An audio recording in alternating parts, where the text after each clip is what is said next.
ആ നടിയെയും പർച്ചേസ് ചെയ്തു.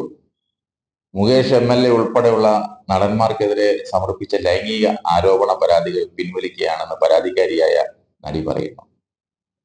കേസുമായി മുന്നോട്ട് പോകാൻ സർക്കാരിൽ നിന്ന് പിന്തുണ ലഭിച്ചില്ലെന്നും അതുകൊണ്ട് പ്രത്യേക അന്വേഷണ സംഘത്തിന് കേസുകൾ പിൻവലിക്കുന്നതിനായി കത്ത് നൽകുമെന്നുമാണ് അവർ പറയുന്നത്.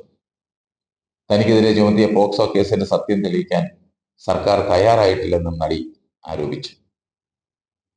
നടൻ മുകേഷ് ഉൾപ്പെടെ 7 പേർക്കെതിരെയാണ് ആലുവ സ്വദേശിയായ നടി ലൈംഗിക ആരോപണം ഉന്നയിച്ചത്. ഈ നടിക്കെതിരെ ബന്ധുവായ യുവതിയുടെ പരാതിയിൽ പോലീസ് പോക്സോ കേസെടുത്തിരുന്നു.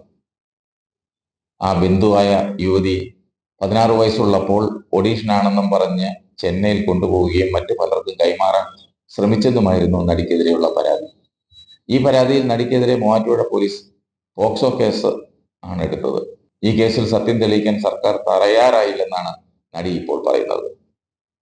തനിക്കെതിരെയുള്ള പോക്സോ കേസ് കെട്ടിച്ചമച്ചതാണെന്നും അതിന്റെ സത്യാവസ്ഥ തെളിയിക്കാൻ സർക്കാർ ശ്രമിച്ചില്ലെന്നുമാണ് നടി ആരോപിക്കുന്നത്. മുകേഷ് ഉൾപ്പെടെയുള്ള നടന്മാർക്കെതിരെ പരാതി നൽകിയതിന്റെ പ്രതികാര നടപടിയാണ് പോക്സോ കേസെന്നാണ് അവരുടെ വാദം. ശരിയോ തെറ്റോ ഇത് രണ്ടും നമുക്കറിയില്ല. സർക്കാരിൽ നിന്നോ മാധ്യമങ്ങളിൽ നിന്നോ തനിക്ക് പിന്തുണയൊന്നും കിട്ടിയില്ലെന്നാണ് അവരുടെ മറ്റൊരു പരാതി. അതിൽ മനമെടുത്താണ് കേസുകളിൽ നിന്ന് പിന്മാറുന്നതെന്നാണ് നടി മാധ്യമപ്രവർത്തകരോട് പറഞ്ഞത്. കേസ് പിൻവലിക്കുന്നതിനായി നടി ഔദ്യോഗികമായി അന്വേഷണ സംഘത്തിനെ ഒന്നും ബന്ധപ്പെട്ടിട്ടില്ല. പക്ഷേ ഇമെയിൽ മുഖേന പ്രത്യേക അന്വേഷണ സംഘത്തിന് കത്ത് നൽകുമെന്നാണ് നടി പറയുന്നത്.